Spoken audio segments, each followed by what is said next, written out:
Ya, pemirsa Suara Harapan, di bagian yang ketiga ini sudah ada bersama-sama dengan kita Pak Desa dan juga ada Direktur BUMDes. Selamat pagi menjelang siang Pak Desa dan Pak Direktur. Selamat siang. Ya, bagaimana kabar Pak Direktur? Sehat-sehat. Sehat-sehat, kabar baik ya? Ganteng sekali Pak Direktur. Ya, Pak Desa, mendahului ngobrol pintar Suara Harapan di pagi hari ini. Hari ini ada apa di aula kantor desa yang boleh kita lihat? Luar ada begitu banyak masyarakat yang boleh ada bersama-sama. Silakan Pak Desa bisa menyampaikan kepada kita dan sebentar dia akan lanjutkan.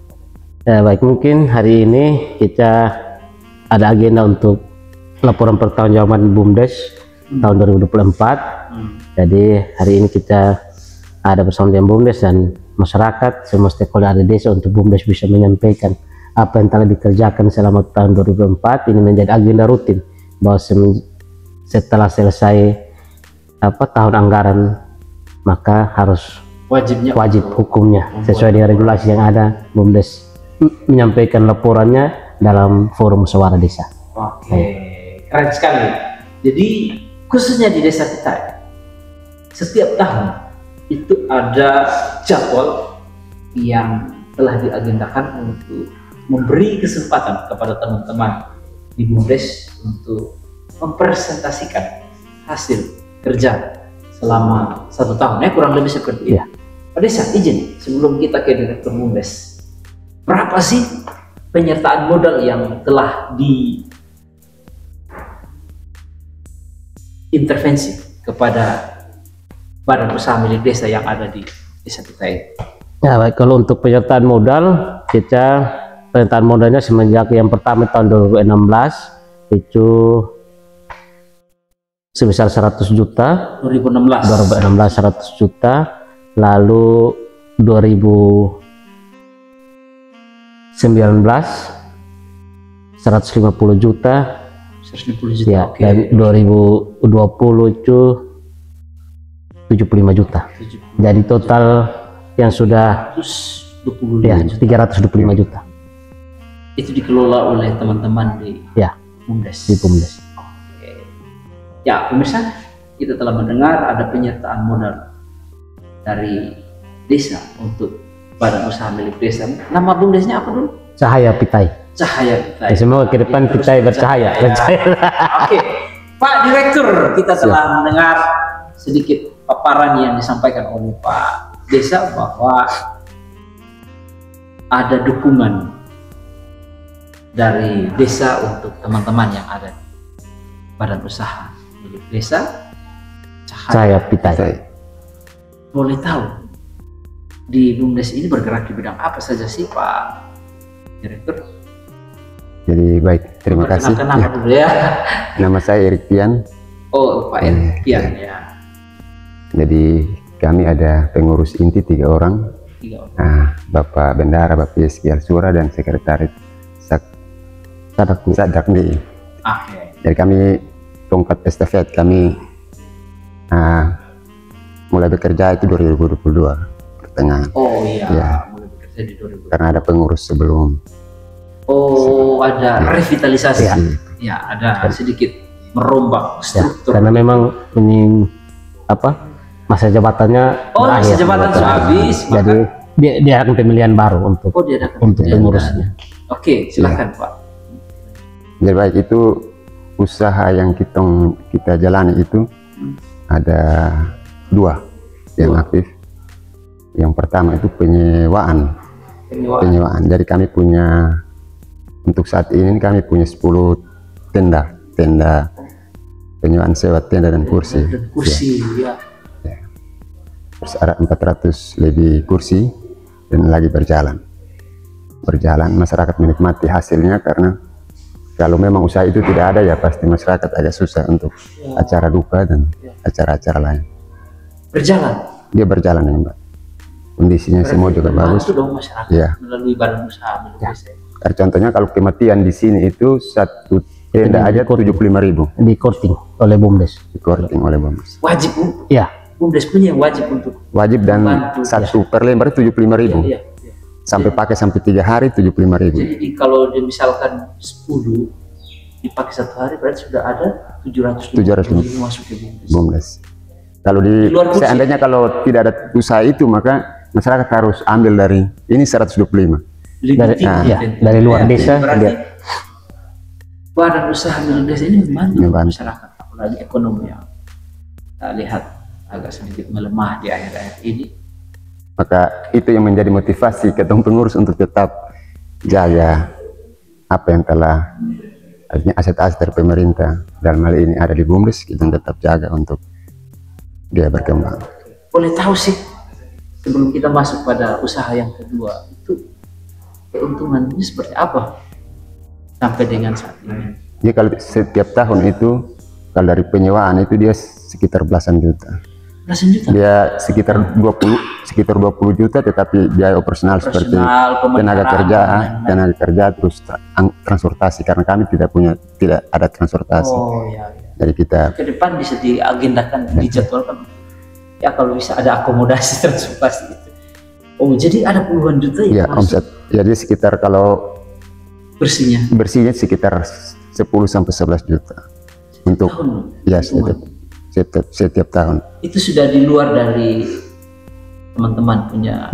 Itu laba bersihnya. Laba bersih dari luar biasa. Ternyata ada satu metode inovasi yang dibuat oleh teman-teman di BUMDes Cahaya Pitai melalui penyewaan tenda dan kursi. Ada income yang didapati oleh teman-teman BUMDes dan sehingga bisa bertahan sampai dengan saat ini. Usaha yang kedua apa lagi sih Pak Direktur? Di perdagangan. Perdagangan. Ya, perdagangan. Itu di apa saja bidang? Awal itu kami di pakan ternak, tapi memang ada sedikit kendala. Waktu penyakit babi. Virus. Ya, virus ASF. Ya, ASF. Ya, beta punya juga aja. Ya, mau gimana lagi?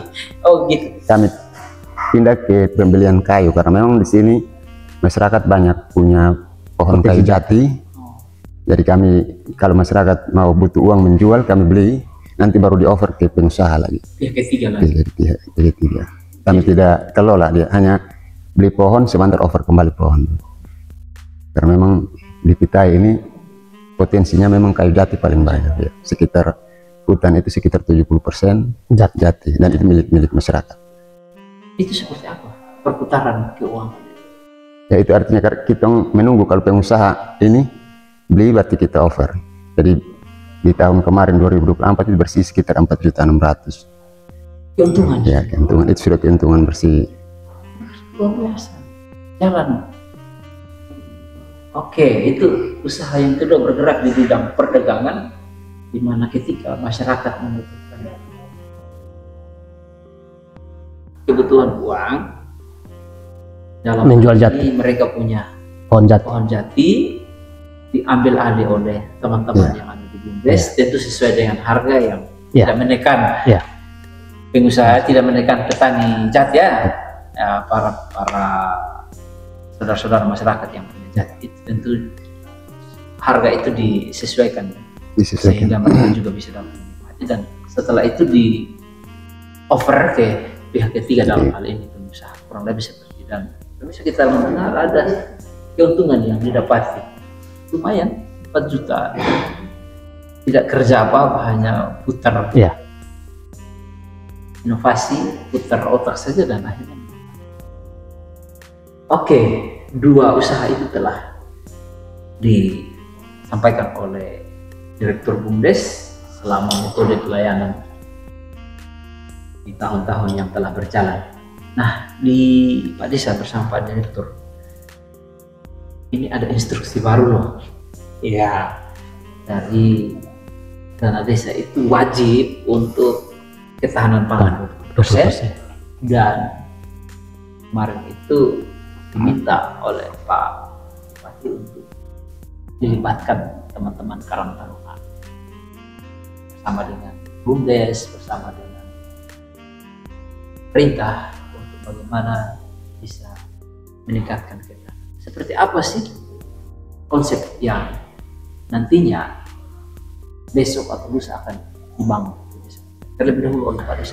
Baik, mungkin untuk ketahanan pangan sesuai dengan petunjuk dari peraturan yang ada Permen Desa, jadi mengamanatkan untuk desa wajib mengalokasikan 20%, ya itu wajib untuk kegiatan ketahanan pangan yang nanti sebentar bisa kalau BUMDes itu ada di desa, berarti BUMDesnya aktif berjalan, maka itu diberikan kepada BUMDes untuk dikelola.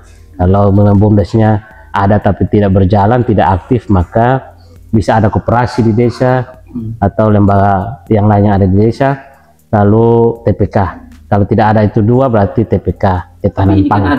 Ya, makanya waktu kita musyawarah LPJ dan penetapan APBDes yang lalu, forum waktu kita sampaikan hal ini, forum musyawarah menyetujui bahwa dana ini diberikan ke BUMDes untuk dikelola untuk ini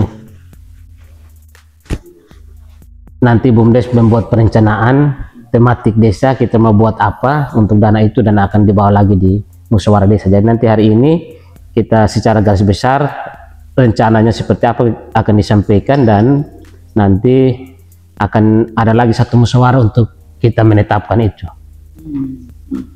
Makanya hari ini ya nanti akan ada. Ya, nanti hari ini nanti disampaikan saja rencana garis besar. Nanti dia punya tematiknya, dia perencanaan kegiatannya seperti apa, nanti itu ada dalam forum musyawarah berikut. Kira-kira yang dikonsepkan oleh Pak Desa apa sih?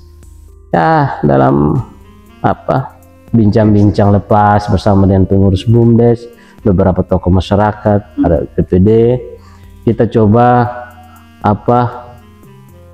masuk ke sektor perikanan.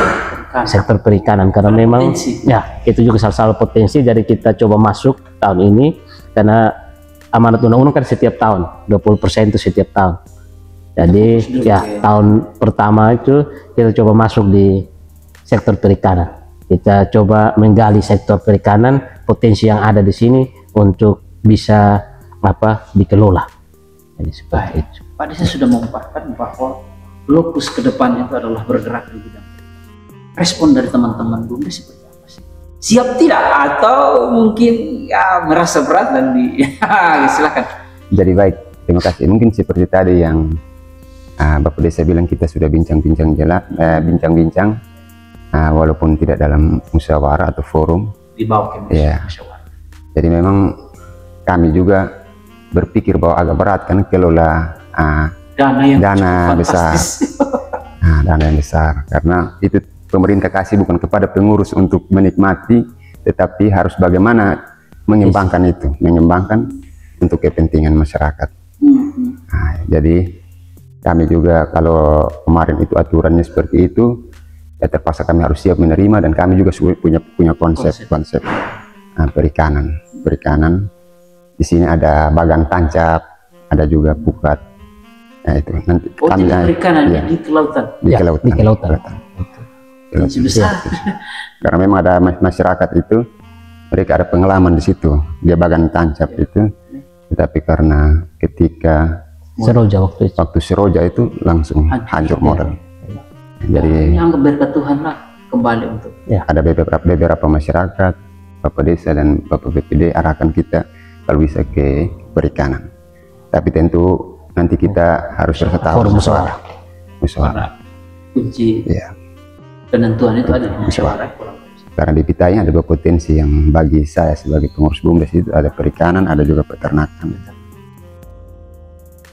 Nah, keterlibatan yang nantinya ke depan dari karang-taruna seperti apa Pak, yang dikonsepkan oleh pemerintah desa kita ini? Mungkin itu juga memang kita sudah mengusahakan bahwa Karang Taruna bagian dari lembaga kemasyarakatan yang ada di desa, yang mereka juga perlu terlibat di dalam. Jadi mungkin sebentar nanti mereka kita akan duduk bersama, dan kalau bisa dong ada di unit-unit, unit-unit yang BUMDes itu untuk membantu mereka juga ada di dalam untuk sama-sama kita bekerja mengelola ketahanan pangan itu. Itu konsepnya seperti itu. Masih mau menambahkan atau cukup? Kita mau closing statement. Pas. Ya pas sudah. Ya, Vanessa, kita telah ngobrol pintar, cukup menarik. apa yang dipaparkan oleh Pak Desa bersama dengan Direktur BUMDes bahwa intervensi dana desa selama ini tidak pasif, tetapi ada kehidupan, ada berjalan sampai dengan saat ini dana yang telah digulirkan, dan dia terus akan berjalan ke depan. Sedangkan konsep ketahanan pangan 20% kolaborasikan dengan Karang Taruna, mimpi direktur bersama kepala desa adalah bergerak di bidang perikanan kelautan. Semoga apa yang telah dikonsepkan untuk membawa desa kita ini ke arah yang lebih baik ini boleh dapat berjalan dengan baik, dan masyarakat boleh dapat menikmati dan menuju pada yang namanya kesejahteraan. Tentu tidak terlepas seperti moto dari Pak Desa bahwa bersama-sama pasti ini tidak bisa berjalan sendiri. Butuh kebersamaan dari seluruh masyarakat yang ada di desa. Saya diminta untuk mendukung agar kerjasama yang baik ini terus berjalan dan masyarakat boleh dapat menikmati, dan kehidupan hari demi hari boleh ada pembaharuan menuju pada taraf yang namanya kesejahteraan, atau kita minta kopi sedikit mimpi dari Pak Bupati Kupang menuju pada yang namanya generasi emas Kabupaten Kupang dimulai dari sekarang ini. Jadi investasinya dimulai dari sekarang, dan hasilnya bukan besok lusa, tetapi untuk anak-anak cucu kita yang telah kita siapkan dari sekarang. Ini tanggung jawab. Tadi Pak Desa juga sampaikan bahwa di kita ini juga ada stunting, itu tanggung jawab kita bersama. Di kita juga masih ada yang namanya kemiskinan, itu menjadi tanggung jawab kita bersama untuk bagaimana kita bisa mendongkrak, kita bisa menuju pada kehidupan yang lebih baik. Terima kasih. Semoga BUMDes Cahaya Pitai ini terus semakin bercahaya di tengah-tengah BUMDes di desa lain yang sementara ini redup. Tapi ya ada pergerakan untuk revitalisasi yang sudah dilakukan. Pikir baik untuk ke depan bisa lebih baik. Jadi memang Pak Desa sudah memberi ruang kepada anak muda, saudara-saudara yang mau bekerja untuk menyiapkan diri ke depan. Terima kasih Pak Direktur, Tuhan memberkati. Ya, anak muda yang baik. Pak Desa, terima kasih, semangat. Demikian ngobrol pintar di bagian yang ketiga ini. Saya Bernati dari Desa Pitai, Kecamatan Sulamu, Kabupaten Kupang, Provinsi Nusa Tenggara. Tayangan ini boleh dapat dilihat di www Majalah Suara Harapan, di YouTube Media Suara Harapan, di TikTok, di Facebook, dan juga di Instagram dan di Twitter. Demikian, Tuhan memberkati kita semua.